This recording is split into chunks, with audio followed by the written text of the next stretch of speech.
Dalawang nasawi habang 5 sugatan sa pagguho ng ikalawang palapag ng ginagawang warehouse sa Bulacan. Pahirapan ang pagsagip sa kanila. Nakatutok si Jamie Santos.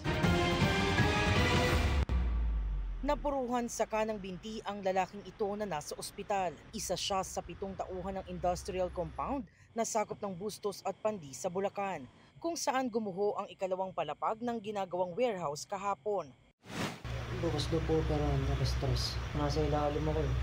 Nakabaluktot ako dun eh. Nakabaluktot. Sumisigaw na lang ako eh. Nakakatot lang ako eh. Bakal. Ayon sa PDRRMO ng Bulacan, 5 ang sugatan na agad na isugod sa ospital. 2 ang nasawi kabilang ang foreman. Sabi ng PDRRMO, nahirapan namang rescuer na makuha ang kanyang katawan dahil sa bigat ng bumagsak na bahagi ng konstruksyon. Katuwang ng PDRRMO Bulacan sa operasyon ang MDRRMO ng Pandi, Bustos at Baliwag, gayon din ng BFP Bulacan at PNP. Unfortunately, yung dalawa ay talagang napailalim dun sa mga slabs at dun sa mga beams. Bumagsak talaga.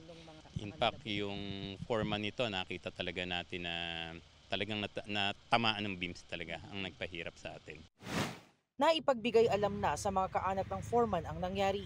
Nakikipag-ugnayan pa ang mga otoridad sa iba pang pamilya ng mga biktima.